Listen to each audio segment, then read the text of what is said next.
He cut the co-contribution scheme and restricted the amount which you're allowed to contribute.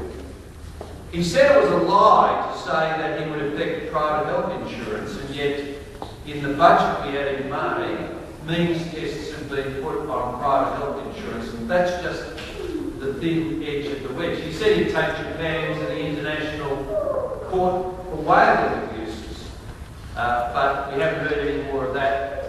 And as the press have reminded us this week, he said if he hadn't fixed the public hospital systems in Australia by halfway through the term, the Commonwealth would take them over.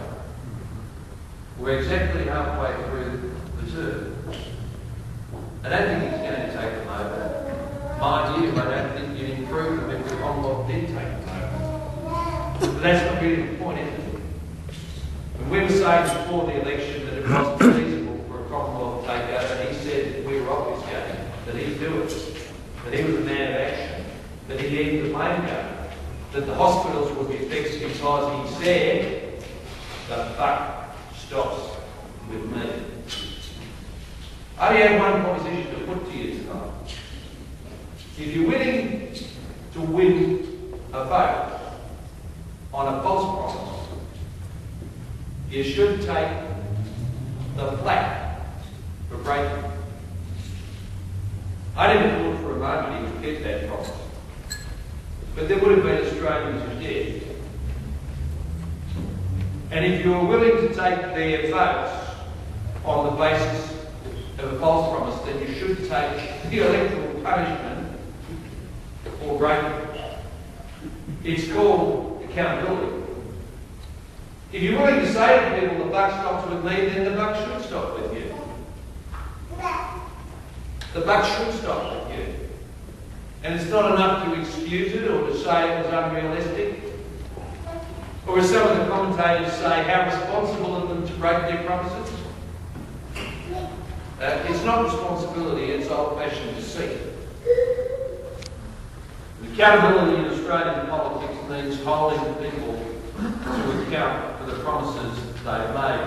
If you don't want to be held to account, don't make a promise. Don't make it. Don't say it. Don't try and con people. I never made a promise in politics that I didn't think I could keep. And I think I kept them all. And I know this if I hadn't, but I have to remind me of it. And so I do think that this government needs to be held accountable. You're not going to get it from the Australian press, but they will vote Labor anyway. They wanted a change of government. And now that their team's in, they're only going to chase their team out after such a short period of time. No, we've got to get it from our parliamentary representatives, and that's why I'm so glad we've got senators here today. There are two theories of what the Senate should do. One is the Senate should rubber stamp everything the government wants to do and let people fry in their own juice. The other is that the Senate is actually a house of review and that it should scrutinise legislation. And where it's not in the interests of the Australian public to beat and hold the government accountable. Can I say to you as a treasurer, and I did do a few budgets, I love the idea that the Senate would see itself as a rubber stamp. That's what I want. That meant I could get all of my legislation. When the Senate began instructing me and forcing me into compromises, I knew that's when I would begin to lose the clarity of my own programs.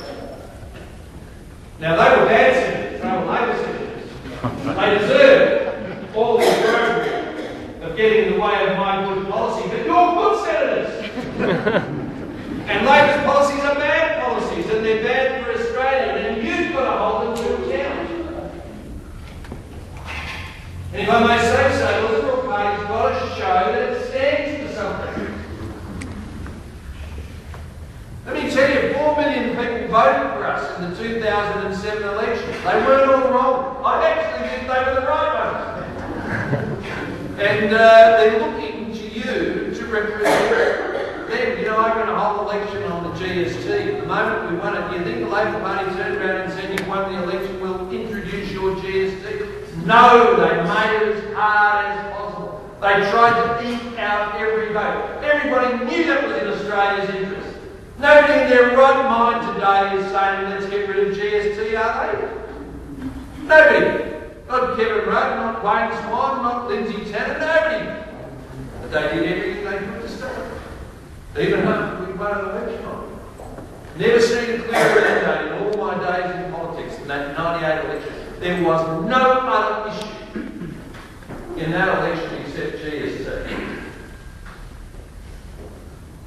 And did Rudd win a mandate to means test private health insurance?